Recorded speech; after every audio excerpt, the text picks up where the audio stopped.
ನೀಡಿದವನು ಸರ್ವಜ್ಞ ಅಂತ. ಅಂದ್ರೆ ಎಲ್ಲ ವಿಚಾರಗಳಲ್ಲೂ ಕೂಡ ಸರ್ವಜ್ಞನ ಒಂದು ಏನು ತ್ರಿಪದಿಗಳು ನಿಮ್ಗೆಲ್ಲ ಗೊತ್ತಿದೆ. ಆ ತ್ರಿಪದಿಗಳಿಂದಲೇ ಸರ್ವಜ್ಞ ಅವರು ತಮ್ಮ ಹೆಸರನ್ನು ಮಾಡಿದ್ದಾರೆ. ತಮಿಳುನಾಡಿನಲ್ಲಿ ಏನು ತಿರುವಳ್ಳವರ್, ಪೆರಿಯಾರ್ ಮತ್ತು ವೇಮನ ಇಂಥ ಒಂದು ಮಹಾನ್ ಕವಿಗಳ ಸಾಲಿಗೆ ಸೇರುವಂತವರು ಈ ಒಂದು ಸರ್ವಜ್ಞರು.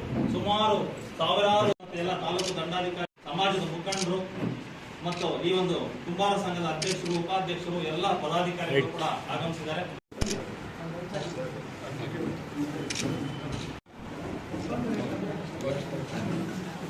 ಮಾಡತಕ್ಕಂಥವರು ಹೇಳಿದರು, ಸರ್ವಜ್ಞರೆಂಬುವನು ಗರ್ವದಿಂದಾದವನು.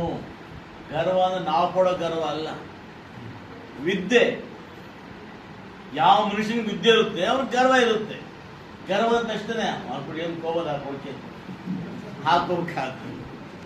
ಅಲ್ವಾ. ಗರ್ವದಿಂದ ವಿದ್ಯೆಯನ್ನ ಕಷ್ಟಪಟ್ಟು ಸಹಜ ಕೂಡ ಅದು ಇರ್ತದೆ. ಹಾಗೆ ಸರ್ವಜ್ಞನೆಂಬುವನು ಗರ್ವದಿಂದಾದವನು ಅಂದ್ರೆ ಅವನ ವಿದ್ಯೆಯ ಮುಖಾಂತರ ಆ ಸರ್ವ ತ್ರಿಪುರ ರಚನೆ ಮಾಡಿ ಸಮಾಜಕ್ಕೆ ಒಳ್ಳೆಯದನ್ನು ಮಾಡ್ತಕ್ಕಂಥ ಆ ಒಳ್ಳೆತನ ಗರ್ವದಿಂದ ಬೆಳೆದಂಥವನು ಸರ್ವಜ್ಞ. ಅದನ್ನೇ ಸರ್ವದೊಳ ಒಂದು ನುಡಿ ಕಲಿತು ವಿದ್ಯೆಯ ಪರ್ವತವೇ ಆದ ಸರ್ವಜ್ಞ. ಎಲ್ಲರೂ ಸೇರಿ ವಿದ್ಯೆ ಕಲಿತು ವಿದ್ಯೆಯ ಪರ್ವತ ಮೇರು